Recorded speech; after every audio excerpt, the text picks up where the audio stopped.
what part is the prophetic in this administration, do you think? It's an incredibly important subject because what Donald Trump is doing is he's arresting, and this is a concept we have to get, the erosion of the sovereign nation state of the United States.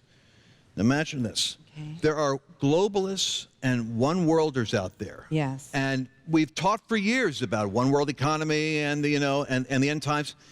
The spirit of Antichrist, Daniel says, seeks to change the times and the seasons. That spirit is in America now. Yes. But this is not the time for it to take America.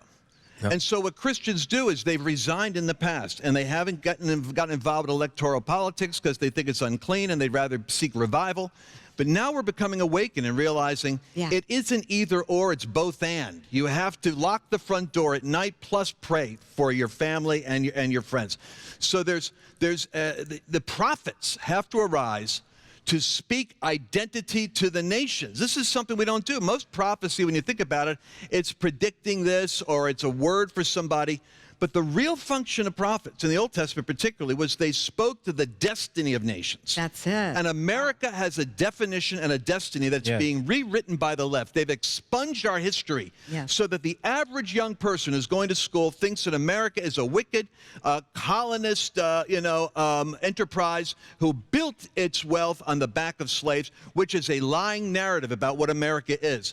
But youth aren't taught the entire story of America. Right. They're taught the leftist version of America. The reason why 46% of university graduates are pro-socialist is primarily because of two factors. One, 46% of their professors are Marxist, and that's fact. Wow. Secondly, when they're told what socialism is, they don't like it, but they don't know what they're embracing. Right. Yes. So they're smoking something, they don't know what's in the pipe. That's it. That's right on. That's right. Is that why preachers need to start talking about this? Here we They're go. afraid of I it. feel like a data machine here. 90% of pastors in America will not touch the top 10 hot topics that are being bombarded in media, through Hollywood, and in social media every single day.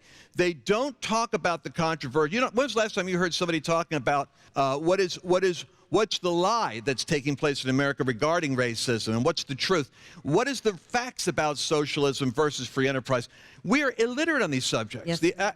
When I talk to believers, they know what's right and wrong, but they haven't got a clear idea how to articulate what their own beliefs are. And so we're in a disadvantage because there's a propaganda machine that is unleashed on America. If you want to be really apocalyptic, we need the Elijahs. Remember, Elijah came on the scene to deal with a governmental problem. Elijah wasn't just in the wilderness. He came out, boom, and he anointed Jehu to deal with Jezebel, and he had a confrontation to break the witchcraft off of Israel. Does that make sense? Yeah, Israel's holding between two opinions. It's like a cloud of confusion is on the United States. Christians themselves walk in a fog because you're bombarded from so many directions. You don't really know how to get a handle on this thing. But the reality is the prophets prophesied to nations. The United States was put on the earth as the most prospered, powerful, and benevolent nation. Never has there been a global superpower that didn't seek to expand its empire. We're the only nation that after we conquer nations, we have a Marshall Plan to rebuild them. Right. That's it. We've sowed that seed into the world. Right. And that's the reason why there's a residual grace that is on America, that God is still trying to work into our leadership. But we do not have bold leaders. We do not have articulate leaders. And what we definitely must have is joining this vast intercessory potential that is crying out to God.